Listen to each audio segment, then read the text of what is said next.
Stephen Yunty doing a roadside crawl here in rural Massachusetts with a 1969 Rambler Scrambler. Back in 1960, President of American Motors, George Romney, infamously said that the only race that American Motors cares about is the human race, which was true then. Six-cylinder cars sold to librarians, but 10 years later, in 69, AMC was definitely catering to the youth market with cars like this. This is probably the most potent AMC vehicle ever. It's their biggest engine in their lightest car. And in 1969, they made 1,512 of these cars, and this is one of the A paint schemes with the red sides, white or blue stripes over the top, and really radical. It's a B paint scheme, which is a little more subdued, but they both have the same mechanical equipment, which is really cool stuff. And the factory installed fiberglass hood scoop right here, which says air on the top. If you wondered what it does, air, and 390 cubic inches going in. So the graphics on this were very youth-oriented, very different from 1960 when the Rambler American had a six-popper. And this is an about face for AMC in every possible way. Let's pop the hood and take a look here. And if we look at the bottom of the scoop, this is a metal stamping that goes into the factory piece, and there's a vacuum solenoid right there, which would open a flap that would then feed cold outside air into a rubber sealed round air cleaner, which is missing here, but that's how that would have worked. And it's neat to see it's still there. And the flapper is probably in the trunk, but the air cleaner is, I think, in storage. But that's the original air cleaner, had been sort of a foam sealed piece.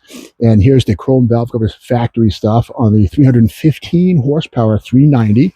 And there was a 401 that came along in 1970. But again, this is not that. But with that said, this is a very potent engine, 315 horse, basically the AMX engine in AMC's lightest passenger car, the two-seat Rambler. It's a hardtop. It's a sedan, excuse me, pillar coupe. Kind of cool, very light car. Power disc brakes, standard equipment on these cars, and a very potent little engine, and kind of a giant killer. These were advertised by AMC to be able to run 14.3 second quarter mile. Right there in the back pages of Hot Rod, the ads read 14.3. Again, the only race American Motors cares about is the human race. Well, drag racing too. This was a giant kill at the stoplight. Let's walk around the sides and see some more details on this one. This has some torque thrust wheels, not factory, that's okay, but the original paint here kind of faded away, and the pinstriping with these little tiny lines here, original stuff, and I dare say this is probably the original paint. Alpine White was the name of this U, and up on the roof, the blue scheme here, again, red, white, and blue. This is the A paint scheme, the more brash of them. And again, only 1,512 of these cars are built. The price was $2,998, very affordable for pretty much anybody with a job. And so at the back here, you can see this is the two-door post. It's a hardtop, never mind. It's a hardtop, which is cool. And very modern styling, semi-wrap around rear window. And the blue stripe comes all the way down the trunk. So over the roof, down around the trunk, and the tail is blacked out here, very aggressive and menacing look.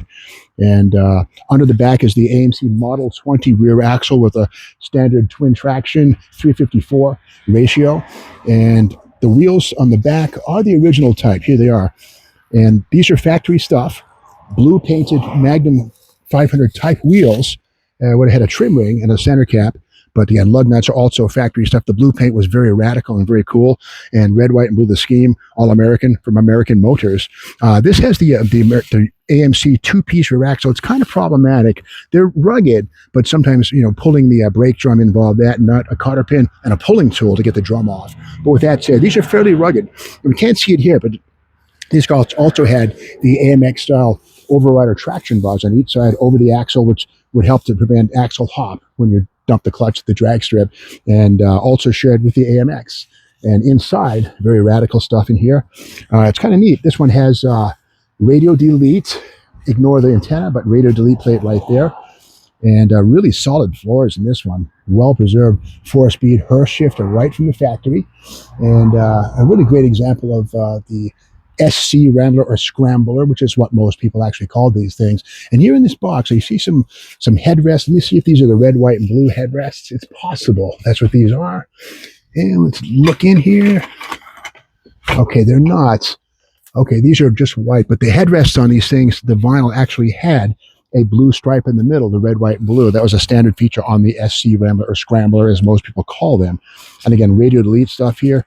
power disc brakes up front, and a really potent little car. You know, a 14.3 off the showroom floor in stock trim. You put headers on these and a set of slicks, you probably go, you know, easily a 13.5 or 13.0, light enough to do the job. These are probably about a 2,900-pound car with 390 horsepower, a little animal on the street or a strip. So AMC's about face really put them in the market with the youth market, and these are popular cars with many people.